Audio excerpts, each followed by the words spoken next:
திருச்சிற்றம்பலம். தென்னாருடைய சிவனையை போற்றி, எந்நாட்டவருக்கும் இறைவா போற்றி. அனைவருக்கும் வணக்கம். கும்ப ராசிக்குண்டான பிப்ரவரி மாத பலன்கள் எப்படி இருக்கும் அப்படிங்கிறத பார்த்துக்கலாம். அதுக்கு முன்னாடி நம்மளுடைய சேனலை சப்ஸ்கிரைப் பண்ணிக்கோங்க. பொதுவாக கும்பராசியை பொறுத்த வரைக்கும் பார்த்துட்டிங்கன்னா, ஜென்மத்துக்குள்ள சனி பகவானது ஒரு பிரச்சனைகளை கொடுத்துக்கிட்டு இருந்தாலும் பணம் மற்றும் லாபத்தை கொடுக்கக்கூடிய குரு பகவானும் வக்ரத்தில் இருந்தார். அதுவும் பாருங்க, உங்களுக்கு சுக்கிரனுடைய வீடாக இருக்கக்கூடிய ரிஷபத்துல போய் வக்ரமாக இருக்கிறார். இப்போ வக்ர நிவர்த்தி பிப்ரவரி மாதம் 4ஆம் தேதி நிவர்த்தி பெறுகிறார். அப்ப வக்ர நிவர்த்தி ஆனால இந்த பணம் சார்ந்த விஷயங்கள், குடும்பம் சார்ந்த விஷயங்கள், பேச்சா நிறைய பிரச்சனைகள் வந்திருக்கும். பணம் கொடுக்கல் வாங்கல் நிறைய பிரச்சனை வந்திருக்கும். பணம் கொடுத்து ஏமாந்துருப்பீங்க. பணம் திரும்பி வாங்க முடியாம நகை கடன் இதெல்லாமே இந்த குரு வக்ரமா இருக்கிறப்ப உங்களுக்கு ஏற்பட்டிருக்கும். இதெல்லாமே பிப்ரவரி 4ஆம் தேதிக்கு மேல ஓரளவுக்கு நிவர்த்தி ஆகும். பண வரவு, நகை இடமானதுல திருப்பக்கூடிய ஒரு சூழ்நிலைகள். அதே போல பார்த்துட்டு இந்த குரு வக்ரமா இருக்கும்போது குழந்தைகள் சார்ந்த விஷயத்துல கொஞ்சம் மனக்கசப்புகள், லாபம் வரல அப்படிங்கிறது எல்லாமே இருந்திருக்கும். இதெல்லாமே இந்த பிப்ரவரி மாதம் 4ஆம் தேதிக்கு மேல நிச்சயமாக நிவர்த்தி ஆவதற்குண்டான வாய்ப்புகள் உண்டு. அடுத்தது பாருங்க, உங்களுக்கு செவ்வாய். இந்த செவ்வாய் யாருன்னு உங்களுக்கு முயற்சி மற்றும் அதே போல தொழிலை கொடுக்கக்கூடிய கிரகம் செவ்வாய் தான். அந்த செவ்வாயும் வக்ரத்துல தான் இருக்கார் 24ஆம் தேதி வரைக்கும். அதாவது 5ஆம் வீட்டுல போய் வக்ரமாகிறார். அப்போ 3 5க்கு போனா குழந்தைகளுடைய நிலைகள் நல்லா இருக்கும் அப்படிங்கிற அமைப்பு உண்டு. ஆனா வக்ரத்துல இருக்கிறதுனால குழந்தைகளுக்கும் ஏதாவது சில சங்கடங்கள், ஏதாவது ஒரு மருத்துவ செலவுகள் இதெல்லாமே இருந்துகிட்டு இருக்கலாம். தொழில்ல முதல்ல இருந்த அளவுக்கு பெரிய அளவுக்கு வளர்ச்சி இல்லைங்க, தொழில் நார்மலா போகுது அப்படிங்கிற அமைப்பை தான் கொடுக்கும். அப்போ செவ்வாயானவர் பார்த்துட்டீங்கன்னா 24ஆம் தேதிக்கு மேல அவரும் வக்ர நிவர்த்தி பெறுகிறார். அப்ப ஆட்டோமேட்டிக்கா உங்களுக்கு 24ஆம் தேதிக்கு மேல தொழிலும் வளரும். குரு வக்ர நிவர்த்தி ஆனதுக்கு அப்புறம் வருமானமும் கூடுறதுக்கு உண்டான வாய்ப்பு அப்படிங்கிறது இந்த மாசத்துல இருக்கு. அடுத்தது பாருங்க, உங்களுக்கு சுக்கிரன். இந்த சுக்கிரன் யாருன்னா உங்களுக்கு 4 மற்றும் 9ஆம் அதிபதியான சுக்கிரன் 2ஆம் வீட்டுல தனஸ்தானத்துல வந்து உச்சமாகிறார். தை அமாவாசை உச்சமாகிறார். பொதுவாக சுக்கிரன் உச்சமாகிறது உங்களுக்கு வீடு, சொத்துக்கள், வண்டி வாகன யோகங்கள், தந்தை சொத்துக்கள், பூர்வீக சொத்துக்கள் இதெல்லாம் கிடைப்பதற்குண்டான வாய்ப்பை ஏற்படுத்தி கொடுத்துரும். ஆனா இங்க ராகு அப்படின்னு சொல்லக்கூடிய ஒரு பாவ கிரகம், சர்ப கிரகத்தோட சுக்கிரன் சேரும்போது கொஞ்சம் கவனமாக இருக்க வேண்டும். உங்க ஜாதகத்துல இந்த சுக்கிரன் ராகு சேர்க்கை இருந்தா, அல்லது ராகுல சுக்கிர புத்தியோ, சுக்கிரன்ல ராகு புத்தியோ, அல்லது சுக்கிரன் நிற்கக்கூடிய இடத்துல இருந்து 1, 5, 9ல ராகு இருந்தாலும் சரி, 7ஆம் இடத்துல அதே போல ராகு இருந்தாலும் சரி, ராகு சாரத்தில் சுக்கிரன் இருந்தாலும் சரி, சுக்கிரன் சாரத்தில் ராகு இருந்தாலும் இது மகாலட்சுமி கடாட்சத்தை ஏற்படுத்தி கொடுக்கும். அபரிவிதமான பண வரவை ஏற்படுத்தி கொடுக்கக்கூடிய ஒரு சேர்க்கை தான் இந்த சுக்கிரன் ராகு சேர்க்கை. எங்கிருந்து பணம் வருது, எப்படி வருது, யார் மூலமாக பணம் வருது, என்னன்னே மேஜிக்கா இருக்கு அப்படின்னு சொல்லக்கூடிய ஒரு சூழ்நிலை தான் இந்த சுக்கிரன் ராகு சேர்க்கை அப்படிங்கிறது ஏற்படுத்தி கொடுக்கும். இது ஒரு பிளஸ்ஸாக இருந்தாலும் கூட அதே போல பெண்கள் மூலமாக உதவிகளும் கிடைக்கும். அதே போல ஆண்களாக இருந்தால் பெண்கள் மூலமாகவும், பெண்களாக இருந்தால் ஆண்கள் மூலமாகவும் ஒரு உதவிகள் கிடைக்கும் அப்படிங்கிறது நல்ல விஷயங்கள் எல்லாமே இந்த சுக்கிரன் ராகு சேர்க்கையில ஏற்படுத்தி கொடுக்கும். ஆனால் இந்த சுக்கிரன் ராகு சேர்க்கை உச்சகட்ட பெண் சாபத்தை கொடுக்கக்கூடிய ஒரு கிரக சேர்க்கை. இந்த கிரக சேர்க்கை உங்க ஜாதகத்தில் இருந்தால் கண்டிப்பாக இந்த மாதம் எப்படி உங்களுக்கு ஆண்கள் மூலமாக பெண்கள் மூலமாக உதவிகள் கிடைக்குதோ அதே போல ஆண்கள் மூலமாகவும் பெண்கள் மூலமாகவும் ஏதாவது ஒரு கெட்ட பெயரோ ஒரு அவமானத்தையோ கொடுத்துவிடும். ஏன்னா சுக்கிரன் அப்படின்னு சொல்லக்கூடியவர் சுகபோக காரகன். ஆசையை அதிகப்படுத்தி இந்த ராகு கூட இருக்கிறதுனால அதுல ஒண்ணுமே இல்லைன்னு சொல்லி உங்களுக்கு ஒரு அவமானத்தையோ கெட்ட பெயரையோ கொடுத்துரும். அதனால இதுல கொஞ்சம் கவனமா இருங்க. யார் வந்து பழக்கங்கள் வைத்து கொண்டாலும் கொஞ்சம் தெளிவா இருங்க. இதுவும் உங்க ஜாதகத்துல சுக்கிரன் ராகு நான் சொன்ன காம்பினேஷன் இருந்தால், இளம் வயதிலாக இருக்கக்கூடிய பெண்களாக இருந்தாலும் சரி, இளம் வயதில் சிறு வயதில் இருக்கக்கூடிய ஆண் பசங்களாக இருந்தாலும் சரி, கொஞ்சம் கவனமா பார்த்துக்கோங்க. உங்க லைஃப்ல கொஞ்சம் இந்த 1 மாத காலகட்டங்கள் கொஞ்சம் கவனமாக இருந்துட்டீங்கன்னா பெரிய அளவுக்கு பிரச்சனை தப்பித்துக் கொள்ளலாம் அப்படிங்கிற ஒரு அமைப்பு உண்டு. அதே போல இந்த ராகு சுக்கிரன் சேர்க்கை உங்க ஜாதகத்தில் இருந்தால் இது பெண் சாபத்தினோட உச்சம் அப்படின்னு நம்ம சொல்லியிருந்தோம் இல்லைங்களா? இதுல பாருங்க, பங்காளி உறவுகள், உங்க வம்சங்கள், உங்க தலைக்கட்டு இதெல்லாமே உங்க குடும்ப உறவுகள் எல்லாமே பாத்தீங்கன்னா ஒரு நல்ல நிலையில் இருக்க மாட்டாங்க பெண்கள்.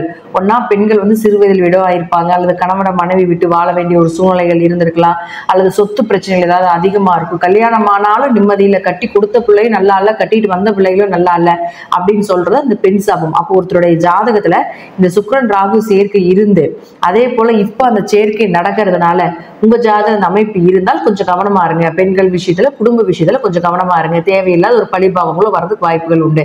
ஆனா இது மைனஸாக இருந்தாலும் பிளஸ்ஸாக ஏதாவது ஒரு வழியில பணவரவு, பொருளாதாரங்கள், செல்வ செழிப்பு, திடீர் யோகங்கள், திடீர் வருமானங்கள், இது எல்லாத்தையுமே இந்த சுக்கிரன் ராகு அள்ளி கொடுத்துட்டு தான் போகும் அப்படிங்கிறது மாற்றம் கிடையாது. அடுத்தது பாருங்க புதன். இந்த புதன் அப்படின்னு சொல்லக்கூடியவர் 5 மற்றும் 8ஆம் அதிபதி ஆகிறார். இந்த 5 மற்றும் 8ஆம் அதிபதியான புதன் இப்ப இருக்கக்கூடிய வீடு பார்த்துட்டீங்கன்னா உங்களுக்கு 12ஆம் வீட்டுல இருக்கிறார். 5 கூடையவர் 12ல இருந்தா குழந்தைக்கு ஏதாவது ஒரு மருத்துவ செலவுகள் 11ஆம் தேதி வரைக்கும் நடக்குங்க. இது குழந்தைக்கு ஏதாவது ஒரு மருத்துவ செலவுகளோ, சின்ன சின்ன அவமானங்களோ, மனக்கசப்புகளோ, குடும்பத்துல கொஞ்சம் பிரிவினைகளோ ஒரு 11ஆம் தேதி வரைக்கும் நடக்கும். அதற்கப்புறம் பார்த்துட்டீங்கன்னா உங்களுக்கு கும்பத்துக்கே வந்துடுறார், உங்க ராசிக்குள்ளே என்ட்ரி ஆயிறார். அப்ப 5 தான் அதிர்ஷ்டம். அப்ப அந்த 5ஆம் அதிபதி புதன் உங்களுடைய ராசிக்குள்ள வரும் பொழுது உங்களுக்கு குழந்தை சார்ந்திருந்து வந்த மனக்கவலைகள் விலகும். அதே போல அதிர்ஷ்டங்கள் பெருகக்கூடிய ஒரு அமைப்பு. ஏன்னா சுக்கிரனும் உச்சம். அப்ப பாருங்க ராகு 2ஆம் இடத்துல இருந்தா பணம் வர வந்துகிட்டே இருக்கும் அப்படிங்கிற அமைப்பு உண்டு. அதே போல 5ஆம் அதிபதி லக்னத்துக்கு வரும்போது இந்த கும்பராசி கும்பலக்னக்காரர்கள்லாம் பார்த்துட்டீங்கன்னா உங்களுக்கு பண வரவு, அதிர்ஷ்டங்கள், ஷேர் மார்க்கெட் யோகம், திடீர் பண வரவுகளை ஏற்படுத்தி கொடுக்கறது, குலதெய்வ அனுகிரகம் கிடைப்பது, குலதெய்வத்தினுடைய கோவிலுக்கு போயிட்டு வரக்கூடிய ஒரு அமைப்பு, குடும்ப ஒற்றுமையா இருக்கிறது, இதெல்லாமே ஏற்படுத்தி கொடுக்கும். அப்ப அவரே 8ஆம் அதிபதியும் ஆகி உங்களுக்கு ராசிக்குள்ள வரும் பொழுது திடீர் 8ங்கிறது திடீர் அதிர்ஷ்டங்கள், திடீர் வருமானங்கள், புதையல் யோகங்கள், உயில் சொத்து ரகசியங்கள், அதே போல 8ஆம் இடம் தான் எல்லா ரகசியமே. அப்ப அந்த 8ஆம் அதிபதி லக்னத்துக்கு வரும் பொழுது உங்களுக்கு ரகசியங்கள் காப்பாற்றப்படுவீங்க.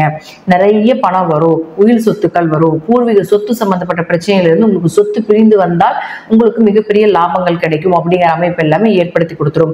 8-1 தொடர்பு ஏற்பட்டாலே ரகசியமாக இருக்கக்கூடிய எல்லா விஷயங்களும் உங்களுக்கு சாதகமாக இருக்கும் அப்படிங்கிற அமைப்பை இந்த மாதம் இந்த கும்பராசி கும்பலக்னக்காரர்களுக்கு நிச்சயமாக ஏற்படும்.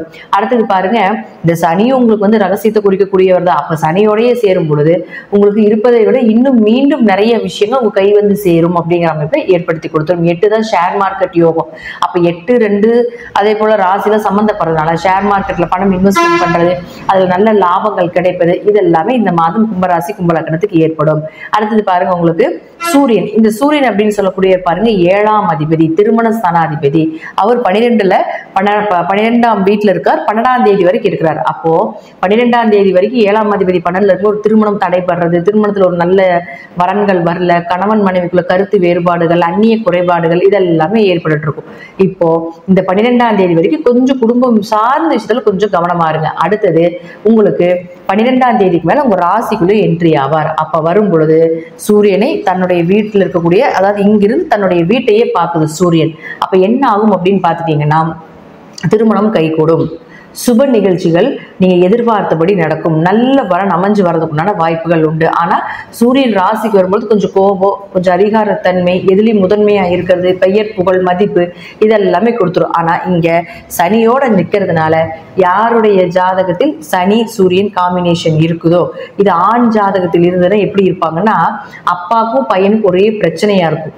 2 பேரும் சண்டை கட்டிக்குவாங்க. ஒரு வார்த்தை பேசினா 10 வார்த்தை சண்டையா தான் இருக்கும். 2 பேர் வீட்லயே இருக்க மாட்டாங்க. ஒருத்தர் இருந்தா ஒருத்தர் இருக்க மாட்டாங்க.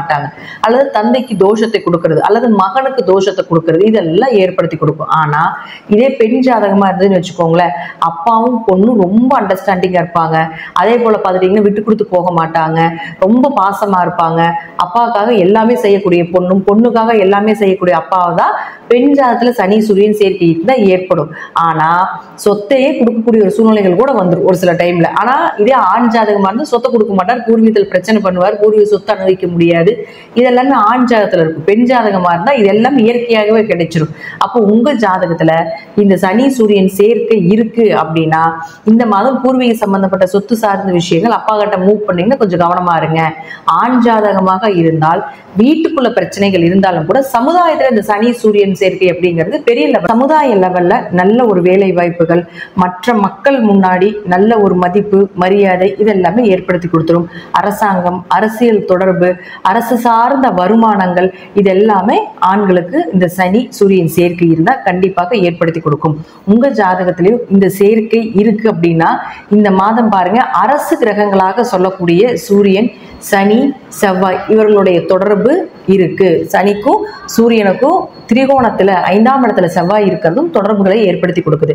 அதனால கவர்மெண்ட் வேலைக்கு ட்ரை பண்ணிட்டு இருக்கீங்க, ஏதாவது ஒரு கான்ட்ராக்ட் கவர்மெண்ட் கான்ட்ராக்ட் எடுத்து செய்யணும், இது போல ஏதாவது அரசு சார்ந்த ஒரு உதவிகள், அரசு சார்ந்த வேலை வாய்ப்புகள், கவர்மெண்ட் எக்ஸாம் எழுதுறது போன்ற ஏதாவது ஒரு விஷயங்கள், எதா இருந்தாலும் கவர்மெண்ட் இருந்து பணம் வரணும், முதியோர் உதவித்தொகை, இது போல ஏதாவது ஒரு கவர்மெண்ட் இருந்து உங்களுக்கு வரணும் அப்படின்னு நீங்க நினைச்சிட்டு இருந்தீங்கன்னா இந்த மாதம் மூவ் பண்ணும் பொழுது அது உங்களுக்கு சாதகமாக வர்றதுக்குண்டான வாய்ப்புகள் உண்டு. ஏன்னா சனி பகவான் அப்படின்னு சொல்லக்கூடியவர் சூரியனோட சேரும் பொழுது கொஞ்சம் மனக்குழப்பத்தை கொடுப்பாரே தவிர, கொஞ்சம் சில சில அவமானங்களை கொடுப்பாரே தவிர, மற்றபடி ஒரு இடத்தில் நீங்க விழுந்தாலும் மறு இடத்தில் எழுந்து நிற்கக்கூடிய ஒரு அமைப்பை நிச்சயமாக ஏற்படுத்தி கொடுப்பார் அப்படிங்கிறதுல மாற்றம் இல்லை. இந்த மாதம் கும்பராசியை பொறுத்த வரைக்கும் பிப்ரவரி 4ஆம் தேதிக்கு மேல பணவரவும், 24ஆம் தேதிக்கு மேல நல்ல தொழில் ரீதியான வளர்ச்சியும், அதே போல இந்த சனி சுக்கிரன் சேர்க்கை அப்படிங்கிறது பார்த்துட்டீங்கன்னாலும், சனி சூரியன் சேர்க்கை அப்படிங்கிறது பார்த்துட்டீங்கன்னாலும் ஏதாவது ஒரு வழிவகை உங்களுக்கு அரசு வருமானத்தையும், சுக்கிரன் ராகு மிகப்பெரிய பண வளர்ச்சியும் கொடுப்பதற்குண்டான ஒரு கிரக சேர்க்கை அப்படிங்கிறது இந்த மாதம் இருக்கு. உங்க ஜாதகப்படி நான் சொல்லக்கூடிய கருத்துக்கள் சிறிது மாறுபடலாம். நன்றி. மீண்டும் ஒரு நல்ல பதிவில் சந்திக்கலாம். திருச்சிற்றம்பலம், தில்லையம்பலம், ஸ்ரீ நரசிம்மர் திருவடிகளே சரணம்.